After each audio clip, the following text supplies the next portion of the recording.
Tonight, landslide disaster, a mountainside collapse triggering an emergency situation in Alaska. Massive piles of dirt and debris wiping out homes and toppling power lines. The landslide swallowing cars, leaving at least one person dead. The concerns at this hour over the potential for a secondary slide. Terrifying flash floods in the Grand Canyon, forcing more than 100 people to be airlifted. And brutal heat fueling severe storms for 24 million Americans. Bill Cairns is standing by with the timing. Also breaking tonight, the new battle over Trump's classified docs case. Special counsel Jack Smith working to revive the federal case against the former president after it was dismissed last month. His fight to reverse the decision and his scathing rebuke, arguing the decision sets a precedent that could have far-reaching impacts. We're breaking down the latest legal action. Debate in doubt. Former President Trump throwing the next presidential face-off in limbo, railing against ABC and his opponent. Trump and Vice President Harris now at odds over rules including muted mics. We will see them on a debate stage with 70 days to go or not, and how both campaigns are ramping up their battleground blitz. Pink cocaine danger, the emerging threat over the new designer drug containing a potentially lethal mix. The narcotic tied to music mogul Sean Diddy combs in a lawsuit, and Miami police saying it played a role in a deadly crash. The urgent warning about the drug popping up across the United States. Trapped at 250 feet above the ground. Frightening moments at a Six Flags as a storm leaves riders stuck dangling above the amusement park. How the sky-high thrill quickly spiraled into a nightmare. And the new record-shattering moment for baseball legend Babe Ruth. His famed jersey from the 1932 World Series, now the most expensive sports memorabilia ever auctioned. How much the iconic collectible went for, and the history-making moment in that very uniform. Plus, both presidential campaigns dishing out proposals to ditch taxes on tips. But do their plans really serve up the financial relief they promise? Top story starts right now.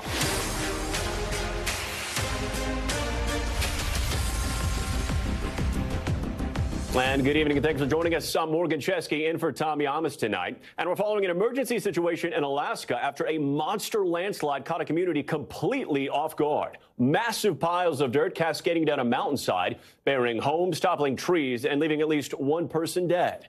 This all happening in the town of Ketchikan along the southern coast of the state. And new video shows the devastation left behind.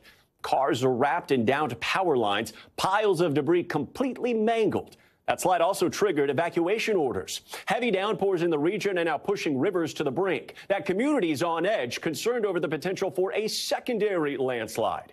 Extreme weather also wreaking havoc further south, a dangerous situation unfolding in the Grand Canyon. Torrential rains unleashing flash floods in the popular tourist destination. Officials saying a woman was killed after she was swept away by rushing waters. And these dramatic videos taken just an hour apart. Once beautiful blue waters quickly turning into a raging brown river. More than 100 people had to be evacuated, many airlifted after they were left stranded in the national park. Also tonight, 24 million people are facing the threat for severe storms. Parts of the Midwest and New England at risk for downpours, damaging winds, and even hail. Meteorologist Bill Cairns is standing by to time it out. But first, we do start in Alaska, where a state of emergency is in effect tonight. Tonight, frightening new glimpses of an Alaskan town partially buried after a hillside collapsed. The devastating landslide crunching entire homes. We were just at that house for a garage sale last weekend. This is terrible. Sunday's tragedy unleashing a deadly wave of snapped trees, toppled power poles, pushing a mountain of debris into a hillside neighborhood. The slide sideswiping the town of Ketchikan, a seaside destination on Alaska's famed Inside Passage, and a frequent stop for cruise lines. Officials confirming one person was killed while driving when the slide swallowed their vehicle. I was stunned because in my 65 years here, I've never seen anything of that scale. Mayor Dave Kiffer calls the loss of life heartbreaking, but stresses the current damage zone could spread even further. There's about a quarter of the town currently at risk for yet another slide. Yes. How frightening is that? It's very frightening. To be honest, I don't think of any people in Ketchikan walk about their daily lives thinking, hey, that mountain's going to come down. And now we have to. As for any cause, officials say the landslide struck following an unusually dry August. Look at that. When a weekend storm left conditions soaked. It's definitely heartbreaking to see It affects your mind tremendously. It's traumatizing for sure. Leah Canfield, one of several whose homes were damaged, all too aware this may not be over. And we turn now to the deadly flash flooding over in the Grand Canyon. Tonight, park officials recovering the body of a 33-year-old hiker. She and her husband were caught in the rushing floodwaters that swept through parts of the canyon last Thursday. And over the weekend, Arizona's governor deploying the state's National Guard to rescue more than 100 people trapped at the bottom of a canyon. For more on this, Dana Griffin joins me now from here in Los Angeles. Dana, I know you've been following the story all weekend long. Do we know any more about the status of those rescue efforts? Well, they wrapped up those rescue efforts yesterday. It took 2 days, and they rescued about 104, not only hikers, but also tribal members that live down in that canyon. I spoke to a couple that were stranded, and it was just a harrowing mission. I mean, you're taking a live look at some of the images. Part of a canyon wall disintegrated, carried away by this rushing river. This is moving through campsites where everyone lost tents and all of their belongings, many having to link arm in arm just to make it through the mud and those raging rivers so that no one else would get swept away. You talked about the 33-year-old Arizona woman that died. She was swept away along with her husband on Thursday. They just found her body on Sunday. They're also looking into what happened and what went wrong there. One woman I interviewed, she says that she thanks a ranger, a friend of hers, who told her it's really dangerous to go hiking in this canyonous area during monsoon season. He said the moment you hear thunder, head for higher ground. She says she believes that saved her and her family's life. Morgan? Yeah, you have to be incredibly aware. And Dana, we know this flooding took place not only at a popular tourist destination, but inside an Indian reservation as well. Do we know anything about the situation and what it's like for those who actually live there? Yeah, well, a lot of them actually had to be airlifted by the Arizona National Guard, carried to the rim of the canyon. Right now, the Havasupai Indian Reservation is partially closed because of the impacts there. It's pretty dangerous, so they are not allowing tourists back in at this time. They have to do a lot of cleanup, try to get debris out and make sure that those canyon walls are shore up so that people don't go hiking and then more of it comes crumbling down, just like with the landslide in Alaska. Sometimes when there's too much water that inundates a land, there could be slides. So right now they are working to clean up that area. Some of the tribal members are still there. Obviously, it's still inhabitable, but for some areas, especially these campsites, it's not safe for people to go there, and no word yet on how long it will take for them to clean up this area. Morgan? Yeah, truly stunning scenes from a place that is very much known for its beauty. Dana Griffin, thank you so much tonight. Yeah. And for more on the severe weather across the country, NBC News meteorologist Bill Cairns joins me now. Bill, I know you're tracking storms out in the plains. What's the latest tonight? Morgan, all eyes on our friends in the Twin Cities, Minneapolis and St. Paul. You can see where they're located here. You can see this line of storms out to the west. All the little white flashes are lightning strikes. This thunderstorm complex has an amazing amount of lightning strikes and, of course, extremely dangerous, too, to anyone outdoors. I mean, there's hundreds with this thunderstorm complex. This has about maybe a half hour to 45 minutes before it gets over here towards the Twin Cities, just for your timing. During the night tonight, we have a new line of storms that's forming up by Rapid City. That's going to move through South Dakota into Minnesota and eventually through Wisconsin during the overnight hours. This is going to go well into tomorrow morning. Damaging wind, hail, isolated tornadoes. We've only had one report of our tornadoes so far, but no significant damage. Tomorrow at this time, I'll be talking about storms from Green Bay to Milwaukee to Chicago, 29 million included, and eventually over here towards Detroit, Saginaw also. And then by the time we get to Wednesday, Morgan, we're talking the East Coast gets involved, even New York City. Right, and I know that in addition to the severe weather, they're also anticipating some significant temperatures there, a potential heat wave. How hot could it get here, Bill? Some areas like Kansas City are seeing the hottest weather of the summer. And for Chicago, that'll be tomorrow. So this is the current heat index. It feels at this hour 109 in Des Moines, 108 in Davenport. It's humid. Chicago's 103. Tomorrow, Chicago's going to feel like 111. For those reasons, excessive heat warnings. We got schools back in session. We got after-school practices. And a lot of them are being canceled just because it's just too hot and gets too dangerous. So tomorrow, 110 in Chicago. And just like those storms, everything is going to slide to the East Coast, Morgan, by the time we get to Wednesday. Summer in full effect. Bill Cairns, thank you so much. We're following another major story tonight. Special counsel Jack Smith and the Justice Department are urging a federal appeals court to reinstate the classified documents case against former President Trump after a judge dismissed it. Now, you'll recall Judge Aileen Cannon threw out the case back in July on grounds that Smith's appointment to the case violated the U.S. Constitution. Joining us now is NBC News Justice and Intelligence correspondent Ken Dilanian. Ken, thanks for being with us tonight. So we're all curious. What does this appeal mean for the classified documents case? I know legally you've got your eye on a lot of things here. Hey, Morgan. Well, this is really the beginning of what could be a long process here. What it means is that the Justice Department is going to be able to argue before a new set of judges that Judge Aileen Cannon was fundamentally wrong here on the law. And what they say in this brief is that she went against decades of precedent and every other judge that's ever looked at this issue, including the justices of the Supreme Court.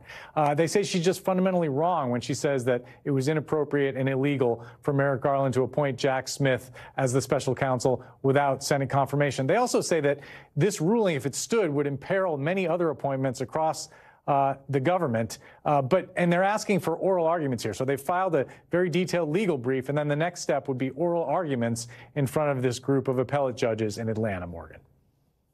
So from a brief to the oral arguments, Ken, is there any way we could see this resolved before the 2024 election?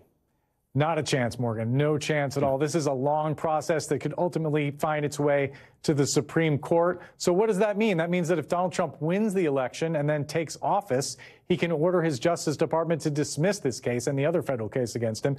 If he loses, though, this is going to plod along and ultimately it will be decided. And a lot of legal experts think that this judge will be reversed and this case will be reinstated, Morgan. We know you'll be watching all of it. Ken Dilanian, thank you so much. You bet. And with 71 days left until the election, former President Trump is casting doubt on his participation in the only scheduled debate between himself and Vice President Harris. This is as Trump returns to the campaign trail, targeting key swing states. NBC's Garrett Hake breaks it down tonight. Tonight, the Trump and Harris campaigns dueling over next month's critical presidential debate. This morning, Trump casting doubt about attending, and now a new wrinkle. The deal was we keep the same rules. Now all of a sudden they want to make a change in the rules because she can't answer questions. In the last face-off at the Biden campaign's request, candidates' microphones were muted while the other candidate was speaking to prevent interruptions. But now the Harris campaign is asking for the mics to be left on at all times. Trump's campaign objecting, but the candidates seeming to acquiesce today while taunting the vice president. It doesn't matter to me. I'd rather have it probably on. The truth is they're trying to get out of it because she doesn't want to debate. She's not a good debater. She's not a smart person. Vice President Harris has been off the trail since her acceptance speech last Thursday. Sources tell NBC News she's held at least one mock debate. We've got 75 days to go, so maybe for better and for worse, that's the way I am. Like, that was good, and now we got to move on. All of it as former President Trump was in battleground Michigan, looking to step on any Harris post-convention bounce. Campaign sources tell NBC News he's planning more aggressive fall travel. And while polls show voters give Harris the advantage on health care and abortion rights, Trump aiming to hammer Harris on two issues where they show she's vulnerable: the economy and the border. Under Kamala Harris, American veterans are treated worse by far than illegal aliens. Illegal aliens are treated. You ever see them? They stay in hotels. We have veterans sleeping on the street. Speaking to a National Guard conference, Trump slamming the vice president over the chaotic withdrawal from Afghanistan, where 13 U.S. service members were killed 3 years ago. Today, Trump laying a wreath at Arlington. The humiliation in Afghanistan set off the collapse of American credibility and respect all around the world. Harris today writing of the fallen, "My prayers are with their families and loved ones. My heart breaks for their pain and their loss." Morgan, a Harris campaign aide says former President Trump should honor his commitment. And after Trump earlier suggested he's fine without the muted mics, the Harris campaign insists now everything is set. But tonight, Trump says he's still thinking about whether or not to do that debate. Morgan? All right, very interesting. Garrett Hake, we thank you. And for more on the debate, over the debate, and the state of the 2024 presidential race, I want to bring in NBC News senior political editor Mark Murray. Mark, thanks for being with us. We're learning of the disagreements by the campaigns over the microphones being muted during the debate, scheduled for September 10th. I'm curious, how does the top of the ticket impact this change in preference by the Harris campaign? Yeah, Morgan, a little refresher. Back when Joe Biden ended up leading the Democratic ticket, he and his campaign ended up negotiating to cut off the mics to really stop the interruptions that we ended up seeing from Donald Trump in their first 2020 presidential debate 4 years ago. But as we ended up seeing, actually having the mics cut off when the candidate was not speaking didn't allow for any kind of interruptions and ended up focusing a lot of the fire and attention on Joe Biden. So now all of a sudden the Harris campaign says, hey, we want the microphones back on with a different candidate, thinking that somehow the interruptions from Donald Trump would benefit Harris. And of course, this is all part of the negotiations that are taking place. And some of this could just be posturing where you're trying to actually work the refs, but it has led to real doubts that the debates might not happen. And Mark, we also know now former President Trump is ramping up his campaign schedule in some of those key essential battleground states.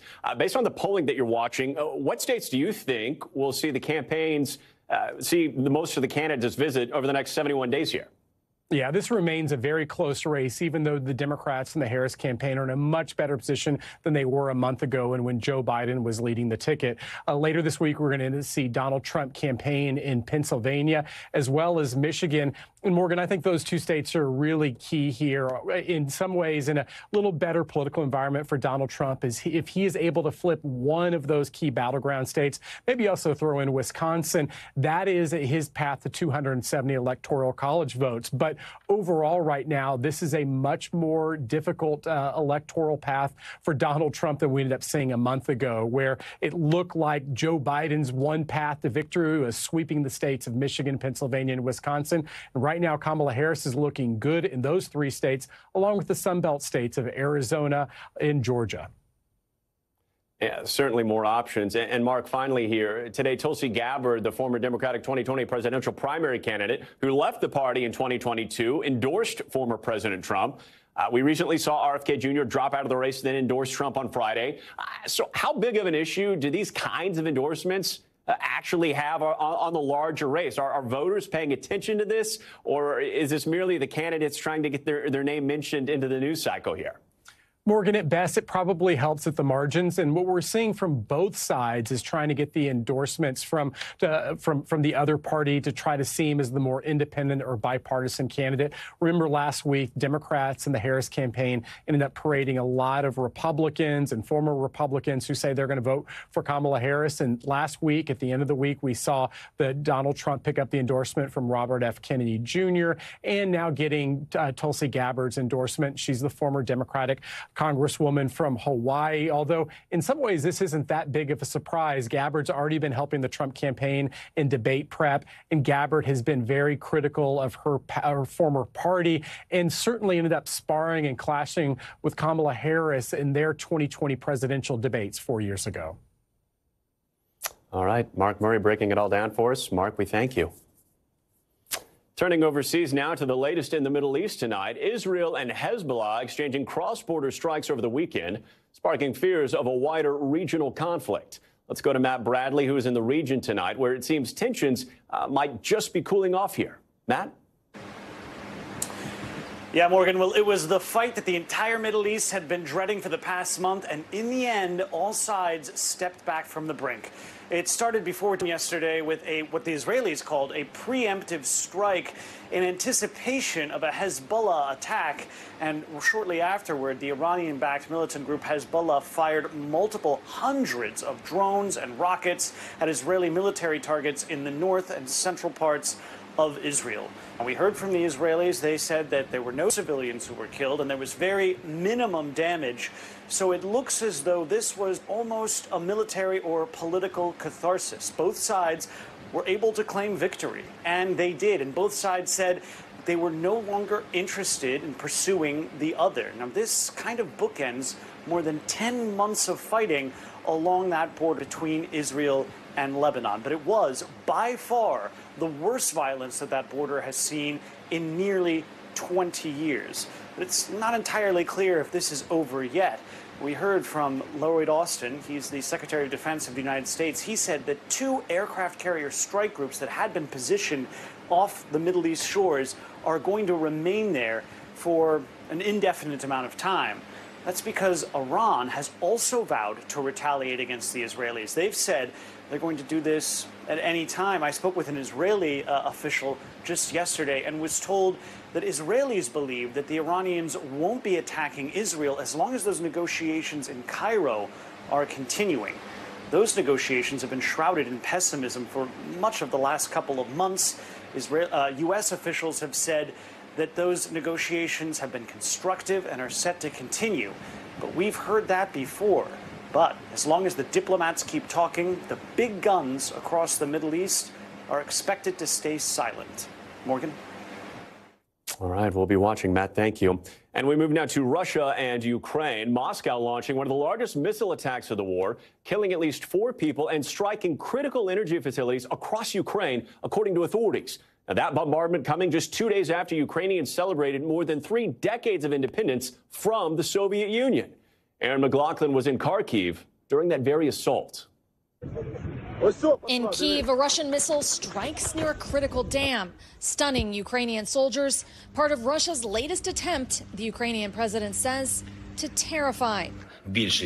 Russia launched more than 120 missiles and 100 drones, he says, killing at least 4 and damaging civilian infrastructure, triggering rolling blackouts in the capital and sparking international condemnation. We condemn in the strongest possible terms Russia's continued war against Ukraine and its efforts to plunge the Ukrainian people into darkness. The attack, days after Ukraine marked its independence, with a somber ceremony in the capital.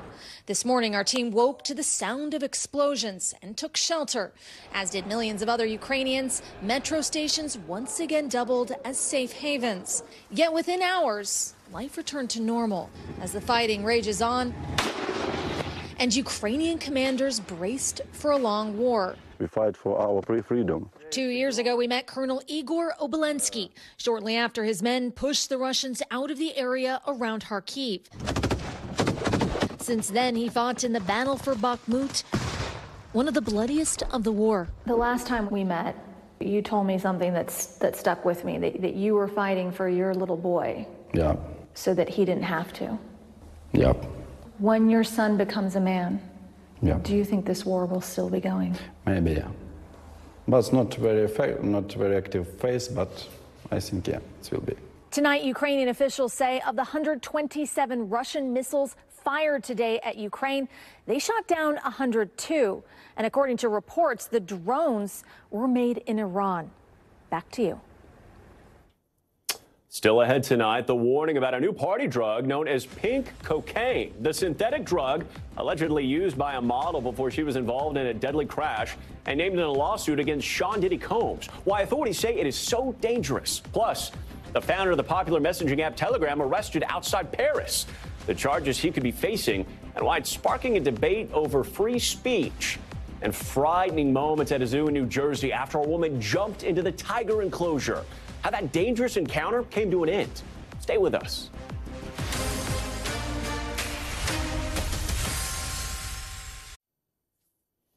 And we're back now with the latest party drug hitting the streets. It's called pink cocaine. The drug cocktail is named in a high-profile case involving music mogul Sean Diddy Combs. Now, police say it was also used during a deadly crash in Miami. Valerie Castro tonight with a big warning from authorities. It's called pink cocaine, the newest club drug that's also found its place in some high-profile cases. It seems to be viewed as a party drug. But despite the name, law enforcement officials say it rarely has much cocaine in it, the pink color coming from food coloring. More likely, it contains ketamine. Sometimes we find it with MDMA. Sometimes cocaine is mixed in with it. But as is typical with a lot of the drugs that we're seeing out on the street today, it's a mixture. It's one of the drugs listed in a lawsuit against music mogul Sean Diddy Combs, filed in February by producer Rodney Little Rod Jones. Jones accusing Combs of threatening him, sexually harassing him, and drugging him. Court documents say Jones witnessed Combs' chief of staff, Christina Coram, named as a defendant in the suit, requiring other employees to keep a supply of Mr. Combs' drug of choice immediately ready when he asks for it, in reference to several substances, including 2C, another name for pink cocaine. Combs' attorney calling the entire lawsuit in a statement pure fiction, and on Monday, his legal team filing to dismiss the case in a motion obtained by NBC News. A social media model is now at the center of attention in a deadly downtown Miami crash. Pink cocaine also named a factor in this high-speed crash in Miami earlier this month that killed 2 people, according to police. The 24-year-old behind the wheel of the white Mercedes, self-proclaimed social media model Macy Marie Lathers. Police say Lathers confessing to them she was high on the drug at the time. She advised she was under the influence of 2C, a known party drug, and that she was from the future and had a crystal ball. Police records show the car reached a speed of nearly 80 miles an hour at 100% acceleration when it slammed into 2 other vehicles. She's an absolute danger to the community based on killing 2 people from her driving when she shouldn't have been in a car. NBC News reached out to Lathers' attorney regarding the allegations, but did not hear back. Pink cocaine, not hard to find. Experts say it can be bought not only on the streets, but also online. We have done investigations where it's been advertised on social media. There have been undercover purchases. We've made arrests in connection with it. A dangerous drug cocktail, potentially just a click away. The drug market now is more dangerous than I've ever seen it. None of the drugs are what they're being hawked as. And you absolutely cannot trust that your dealer is selling you a product that you asked for. Dangerous indeed. And Valerie Castro joins us now from 30 Rock. So, Valerie, I'm curious, you mentioned that pink cocaine is a mixture of a variety of different drugs. Do we know where this particular drug is coming from? Well, Morgan, prosecutors say that it is difficult to pinpoint because the most common ingredient in pink cocaine is typically ketamine. Ketamine, of course, can be obtained legally here in the U.S. It can be used as part of a therapeutic treatment program to treat things like depression or anxiety, PTSD. But tragically, as we saw in the case of actor Matthew Perry, it can also have deadly consequences when it is obtained illegally. Morgan.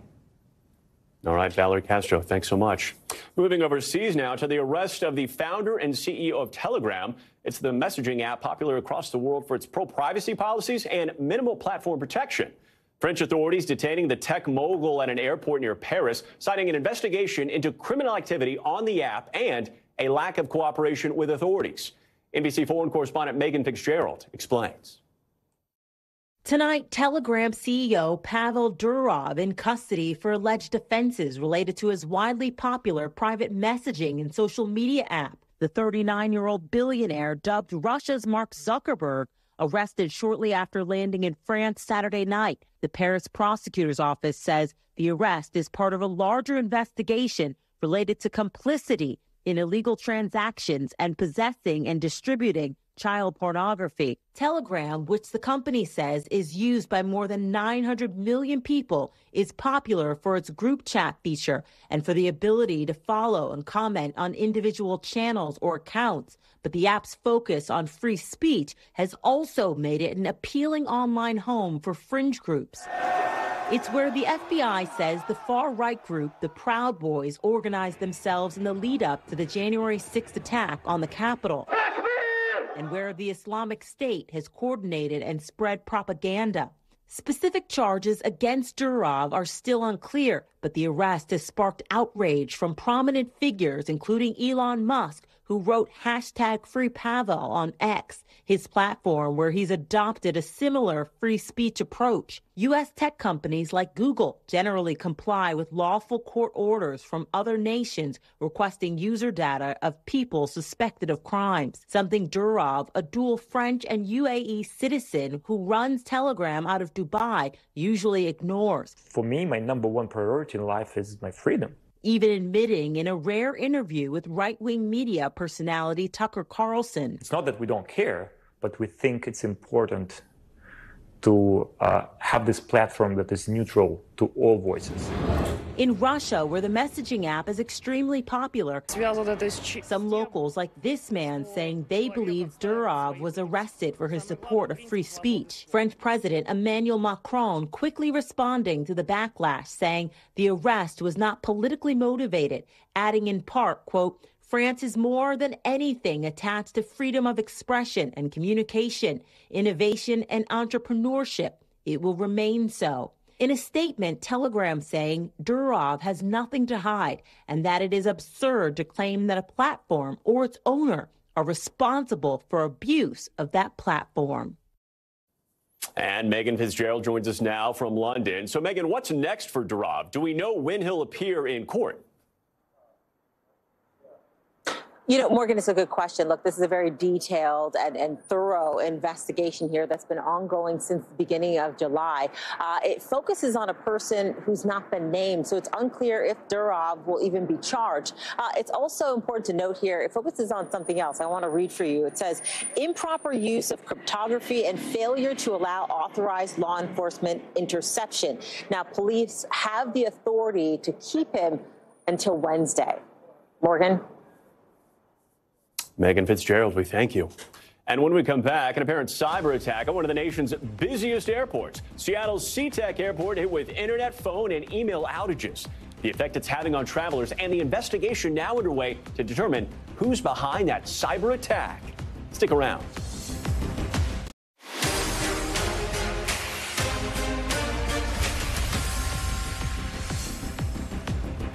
And we're back now at Top Stories news feed, starting in Alabama tonight, where a community's in mourning following the shocking death of a high school football star. Officials say 16-year-old Caden Tellier died after suffering a brain injury during his school season opener. No word yet on exactly what happened. However, Alabama ISD says he likely ruptured a blood vessel in his brain after being tackled. Seattle-Tacoma Airport recovering tonight after a massive cyber attack. This hack shut down both web and internet access, including the airport's own website. Tens of thousands of travelers were stuck in long lines as several flights were delayed in the chaos. Luckily, TSA was not impacted. No word yet on who led the attack or why, and it's still unclear when the attack will be resolved. However, an investigation is ongoing. A woman has been arrested after jumping into a tiger exhibit at a New Jersey zoo. You heard that correctly. Video shows a 24-year-old inside the enclosure attempting to touch the Bengal tiger. The tiger nearly biting her before she jumps back over the fence to safety. That woman reportedly spotted inside the bear enclosure that same day. She now faces a trespassing charge as well as 2 city ordinance violations. And a consumer alert for you tonight. Walmart's recalling one of their Great Value brand apple juice products over elevated levels of arsenic. Now, the 8-ounce 6-pack products were sold in 25 states, including New York, Puerto Rico, and D.C. Consumers are advised to immediately dispose of the juice, as ingesting arsenic may cause serious health risks such as cancer and birth defects. Walmart and their Netherlands-based manufacturer are currently investigating. Now to the deadly mosquito-borne disease that's putting multiple towns in Massachusetts on high alert tonight. State officials warning about the potential spread of a rare mosquito virus resurging for the first time in nearly 4 years. Now, it's called Eastern Equine Encephalitis, also known as Triple E. The announcement coming last week after a man contracted the disease, and he's now hospitalized. So far, at least 2 counties in Massachusetts are under critical risk for the virus. People urged to limit time outdoors, especially in the evenings. Plymouth completely shutting down its parks and outdoor recreation centers from dusk to dawn. Now, according to the CDC, Triple E is spread through the bite of an infected mosquito, approximately killing 30% of people who contract that virus. To break all of this down for us, Dr. John Torres joins us now. Dr. John, this all sounds pretty frightening here. Also, there are reports of this virus spreading across New York State. CDC classifying this disease as, quote, very rare. So how concerned should we all be? And Morgan, you're right. They are classifying it as a very rare disease, but it's also a very serious disease. And that's why we're paying attention to it right now. Like you mentioned, there's that one case, that 80-year-old gentleman who was hospitalized because of it. It has a high mortality rate, especially if it ends up penetrating into the brain or spinal column. You mentioned 30%. It's 90% if it gets into the neurosystem. And that's the big concern here. Not the fact there's one person, but the fact that it does seem to be spreading. And so I think for most people, not only do you need to be a little bit concerned about this, but overall, you need to be concerned about mosquitoes in general, because it's not just this disease. West Nile virus, other diseases that are out there, the mosquitoes spread. You need to avoid them, Morgan. Yeah, exactly, Doc. And to that point, there are hundreds of mosquito-borne illnesses. So if someone's concerned about contracting specifically Triple E here, what are some of the symptoms they need to be on the lookout for, and how can they best protect themselves? So when it comes to triple E, the symptoms start off like flu-like symptoms that we talk about for most things, and they essentially get headaches, fatigues, muscle aches, but then it can start getting into neurological system, and that's when people start getting headaches. They might start getting eye pain. They start acting confused or maybe aren't able to move their extremities like they normally do, and then they can get into a coma or what we call a stuporous, very hard to awake type state, and that's when it becomes very dangerous. And so you are correct. You need to avoid the mosquitoes, and the best way to do that, like you mentioned, is to avoid going out at night when these mosquitoes are active. Also tend to be active early in the morning, and also make sure that you're wearing mosquito repellent, long sleeve shirts, long sleeve pants, the things you can do to avoid that mosquito bite, because you never know which one might be infected and which one might transmit this to you. A great point there, Doc. And I'm curious, seasonally speaking, as we transition into fall, can we expect to see the mosquito threat at least kind of taper off here as temperatures drop? You know, unfortunately, Morgan, right now, August and September are the high seasons for not just triple E, but also for West Nile virus, which has now become the biggest mosquito-transmitted illness here in the United States. And because of climate change, because of moisture patterns changing, and because of the heat changing, mosquitoes are also changing their environment, so they're getting into other areas they weren't necessarily at. So we have about another month of full mosquito season, and then it's just start tapering off in the winter. The other thing you need to do is look around your house and get rid of any standing water. Even a thimbleful or a bottle cap full of water can hold hundreds of mosquito larvae. So you want to make sure you get rid of any standing water to make sure mosquitoes can't breed. And that's the best thing you can do for you, your family, and your community, Morgan. Good advice, Doc. We thank you. And now to Top Stories Global Watch, starting with a deadly collapse at an ice cave with a group of tourists inside. New aerial video shows first responders searching for 2 missing people at a glacier in southeastern Iceland. Now, officials say the unexpected collapse killed one and injured another. An international group of about 25 tourists were exploring the ice caves at the time. Officials said the collapse was likely not related to the recent volcanic eruption in that area. And a scary scene at a Six Flags in Mexico where intense rain left a group of people stuck on a ride. Look at this. We have some footage in just tonight shared on social media showing riders dangling in the air as they are pelted with rain. Officials say the sudden storm disrupted ride operations, leaving riders stranded almost 250 feet up in the air. Fortunately, no one was hurt. Those riders were safely evacuated.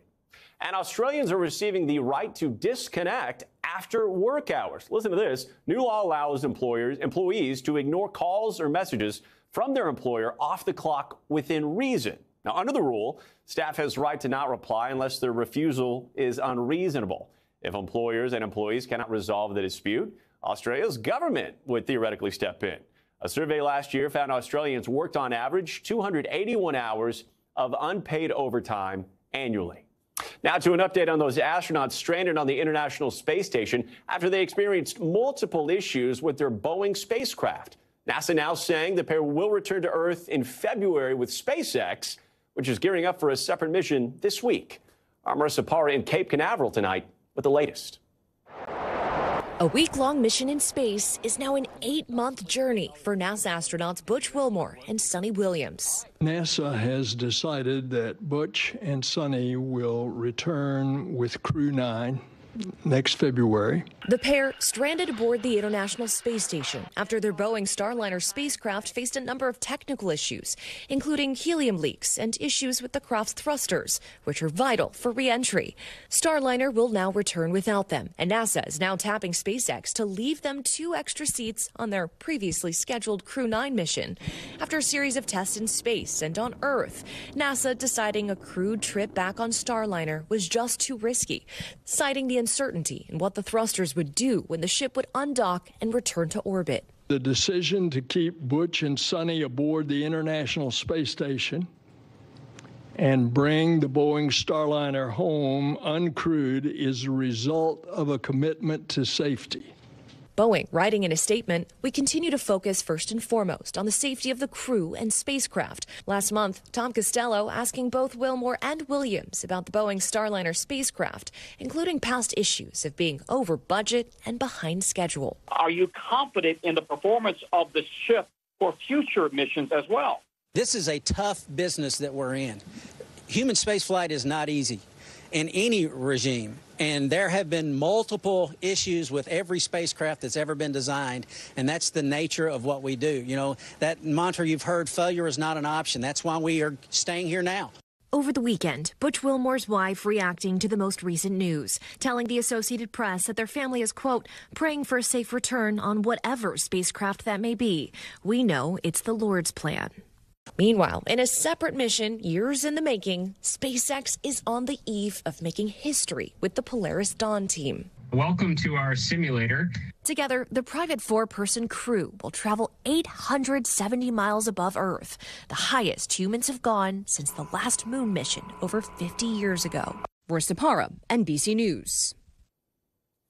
Coming up next, to tax or not to tax. Both presidential candidates running on the promise of ending tax on tips.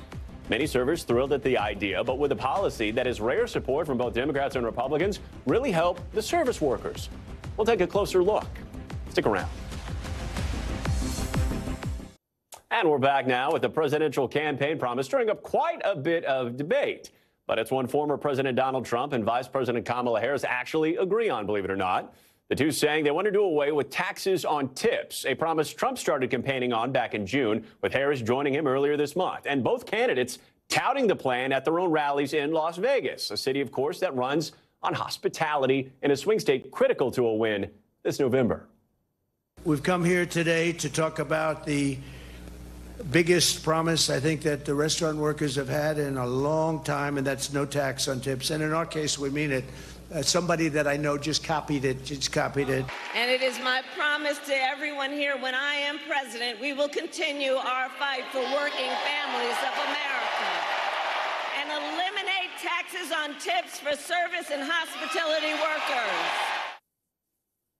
And many in the service industry are supporting the idea. Hopefully it would help their bottom line and lessen the uncertainty that often comes with those fluctuating tips. But some financial experts say not so fast. One of those opponents is Rick Newman, a senior columnist at Yahoo Finance, and he joins us now. Rick, big thanks for joining Top Story tonight, waving right back at you. You've written about why I think not taxing tips is a, quote, terrible idea, putting it lightly there. Walk me through your argument against this policy. Sure. I was a waiter in my teens and 20s. I surely would have loved to pay a little bit less in tax. However, I didn't pay all that much tax on tips then anyway, and a lot of people who get tips don't pay all their tax on that. I mean, the government estimates that people who get paid in tips only pay about 40 or 50% of it in tax. But let's say you actually did this. It would be a couple of things could happen. First of all, it's true that a lot of low-income people you're trying to help here would benefit, because a lot of low-income people do get paid through tips.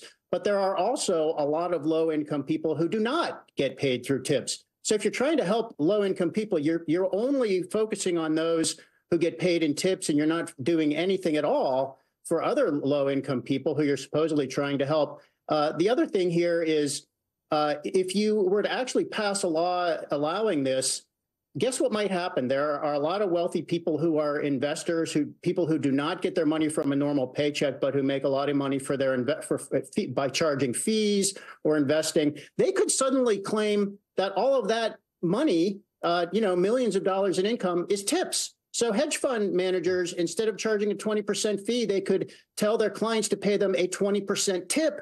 And then they could say, well, it's a tip, so it's not subject to income. Now, I guess you could set income limits or things like that, but you're potentially opening a can of worms. And I would just remind people, this is not something that a president can do on his own or on her own. This would require Congress to act. And this is a low level priority when you get to all the different things you could do to fix the tax code.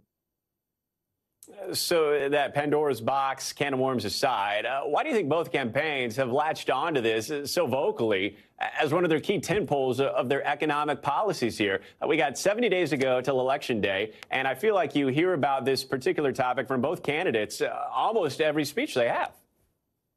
Right. And the reason is not because it's a great economic idea or policy idea. It's because Nevada is a swing state, and there are 350,000 hospitality workers in Nevada. Now, just to put this in context, Joe Biden won Nevada in 2020 only by 34,000 votes. So there are 10 times as many hospitality workers who are getting paid in tips in Nevada. That's obviously because of Las Vegas mainly, and also Reno and Tahoe. And this state is worth 6 electoral votes. And, you know, we do have scenarios where the electoral vote could come down to a 269 tie. So there are 7 swing states. Nevada is one of them. When Trump announced his plan, he said, oh, it was a waitress in Nevada who gave me this idea. When Kamala Harris said she likes it, too, she made that announcement in Nevada. They're both trying to win Nevada in the 2024 presidential election. No accident whatsoever. Great points there. None. I am curious, though. What would you say to a servers who see this as a solution to increase their take-home pay? I'm reminded of my college days waiting tables. What would you tell those folks? I'm not a politician, so I don't have to beg for votes and pander for votes. I would say it sounds like a great idea, but why single out people who get paid in tips? I mean, you know, maids who clean hotel rooms don't get paid in tips. Why are people who get paid in tips any better? And it's in everybody's interest to have a sensible tax code that you can actually enforce with fewer, not more loopholes for, you know, armies of tax lawyers to figure out how to get their rich clients through. So how about the lowest possible taxes and the strongest growth we can have all around the country instead of gimmicks that just single out groups whose votes politicians need? Fair points all around. But, Rick, you got to leave a little something for the hotel maid, right? Especially if it's a multi-day stay. Yeah, and I guess you're right. Maybe people should just be tipping more. But you're also running into, you know, tipping culture is driving people crazy. Everybody's getting tired of tipping. So I don't have any magic bullets here. Sorry, man. No magic bullets, no easy answers, but we thank you nonetheless. Rick Newman, thank you so much. Yeah, thank you. And when we come back, the record-breaking sports auction. The jersey Babe Ruth wore when calling a shot in the World Series against the Cubs. Now the most expensive sports collectible ever sold. How much it went for, and the mystery of who was behind it. Stay with us. Finally tonight, selling a slice of baseball magic. The jersey Babe Ruth wore for his famous called shot now being called up at the auction block, selling for one record-breaking sum and securing a new place in baseball history. Babe Ruth up there waiting. There's the pitch, and he smacks it out in the right field. It's one of baseball's greatest moments. Not just historic, but legendary. I wanted to get him to 10 World Series, and looks like it has arrived. Yankees slugger Babe Ruth calling his shot before smashing a home run during the 1932 World Series against the Chicago Cubs. Well, I looked down at center field, and I pointed. I said, I'm going to hit the next pitch ball right past the flagpole. The gesture's meaning long debated and imitated, from the natural to the sandlot. But was the great Bambino pointing to center field, to the Cubs bench, or to the stands? Teammate Lou Gehrig told NBC Radio, there's no debate. It happened, just like you've heard. He stands up there and tells the world that he's going to sock that next one. And not only that, but he tells the world right where he's going to sock it, into the center field stand. A few seconds later, the ball was just where he pointed, in the center field stand. He called his shot and then made it.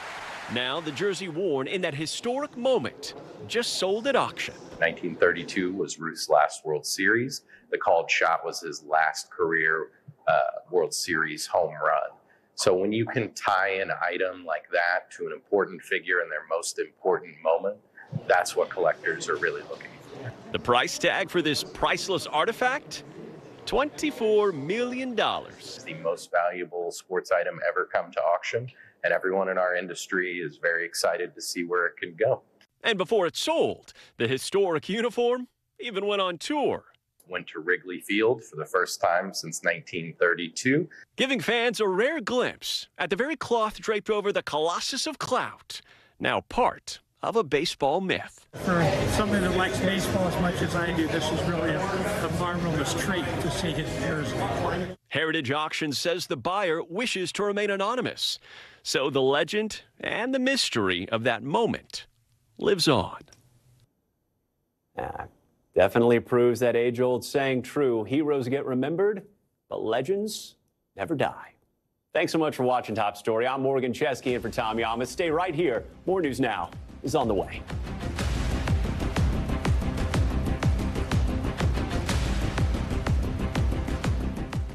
Thanks for watching. Stay updated about breaking news and top stories on the NBC News app or follow us on social media.